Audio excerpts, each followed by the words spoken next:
Good morning, student. Welcome to the online classes from Jamuna Christian Junior High School. I am Vishalani. Today I teach you Chapter 9, The Mauryan Empire in History. In this chapter we try to understand the establishment of the Mauryan Empire. Now, the Mauryas. The establishment of the Mauryan Empire marks the beginning of new period in Indian history. For the first time, a large part of the country was politically unified under the Mauryas. Our next topic is sources. There are two sources, literary sources and archaeological sources. Now first we start with literary sources. Arthashastra was written by Chanakya. This book deals with the art of administration and politics. Indica was written by Megasthenes, the Greek ambassador to the court of Chandragupta Maurya. This book provides valuable information on Mauryan administration and on the economic and social condition of the period. Now, archaeological sources. The rock and pillar edicts of Ashoka also provide valuable information about the Mauryan Empire. The silver coins of the Mauryans tell us a lot about the economic condition under the Mauryas. Our next topic is Chandragupta Maurya. In 321 BC, Chandragupta Maurya overthrew the last Nanda king Dhanananda and seized the throne of Magadha. His successes was largely due to the guidance and training of his advisor Chanakya. Chandragupta was an official in the army of the Nandas.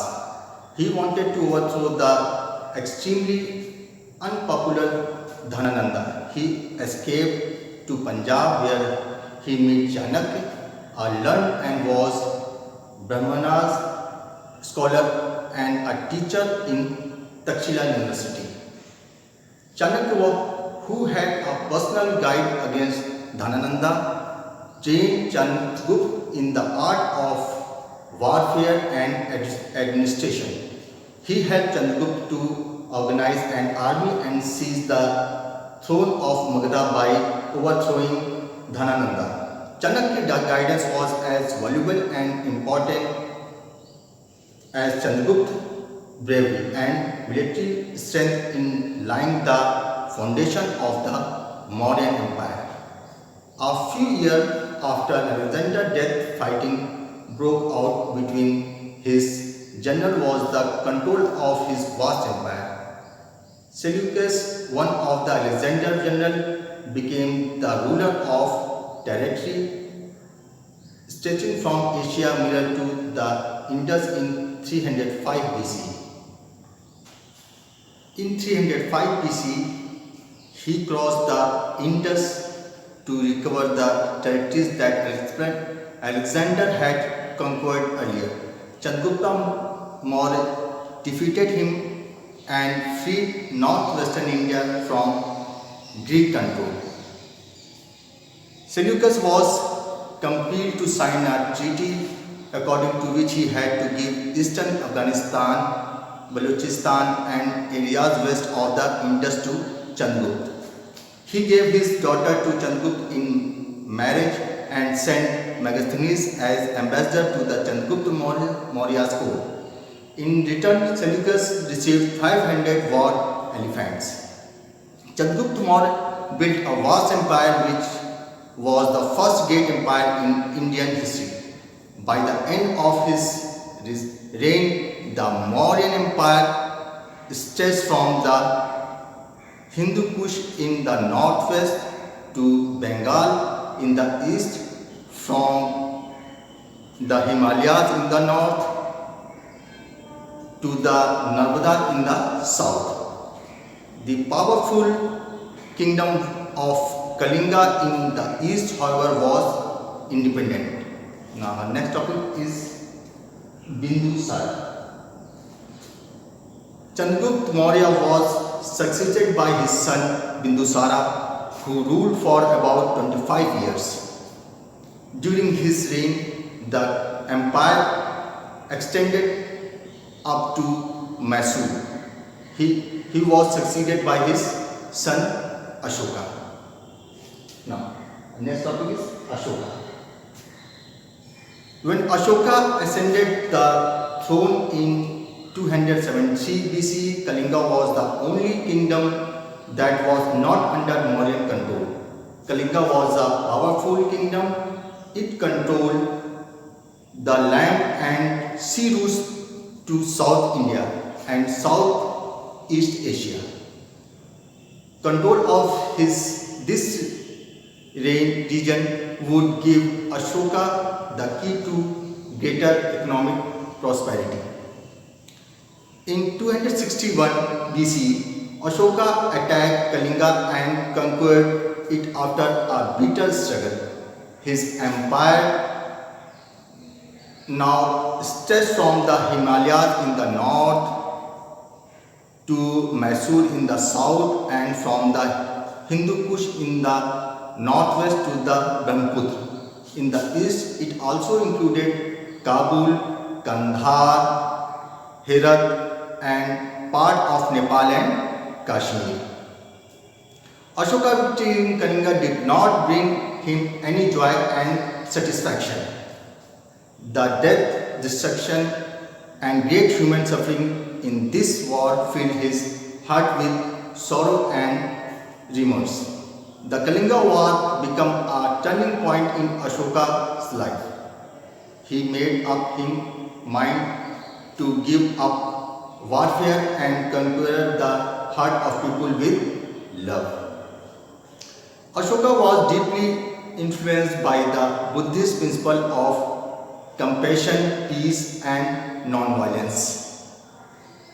He embraced Buddhism and devoted his life to the moral and material welfare of his subject. The policy of Digvijaya, conqueror of territories, was replaced by Dhamma Vijaya, conquest through Dhamma. Next topic is Ashoka's Dhamma. The word Dhamma is derived from the Sanskrit word Dharma, which means religious duty. Ashoka's idea of Dhamma was based on human values and a code of conduct inspired by the noble teaching of Buddha. He dedicated his life to spreading the message of Dhamma in India and abroad. The main principles of Dhamma were as follows. People should live in peace and harmony. Everyone should follow ahimsa, example non-violence and non-injury to all living creatures. People should love one another and show tolerance and respect toward other religion. Children should obey their elders and elders should treat children with understanding. People should be truthful, charitable and kind to all, including servants and slaves. Propagation of Dhamma. Now the next topic is propagation Dhamma. Ashoka set a personal example by strictly following the principle of Dhamma and inspiring others to the same. Special officers called Dhamma Mahamattas were appointed to spread and enforce the principle of Dhamma throughout the kingdom.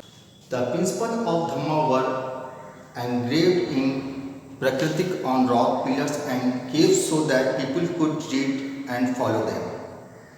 He organized the Third Buddhist Council at Patliputra to discuss ways of propagating Buddhism. Next topic is Ashokan edicts. Edicts are sources of valuable information of the modern period.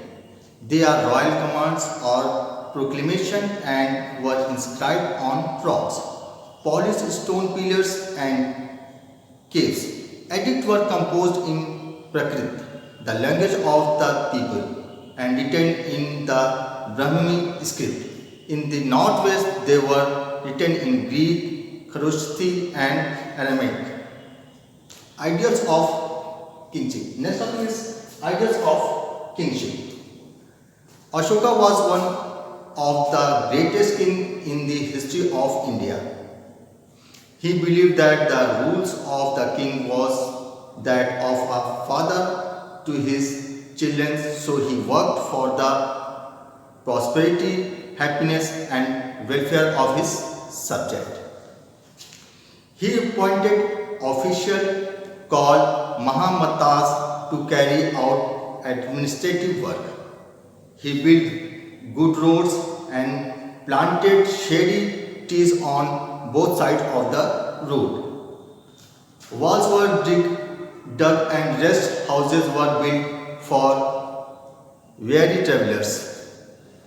Health centers were built for people and animals. Officials were sent on tours to find out and solve the problem of the people.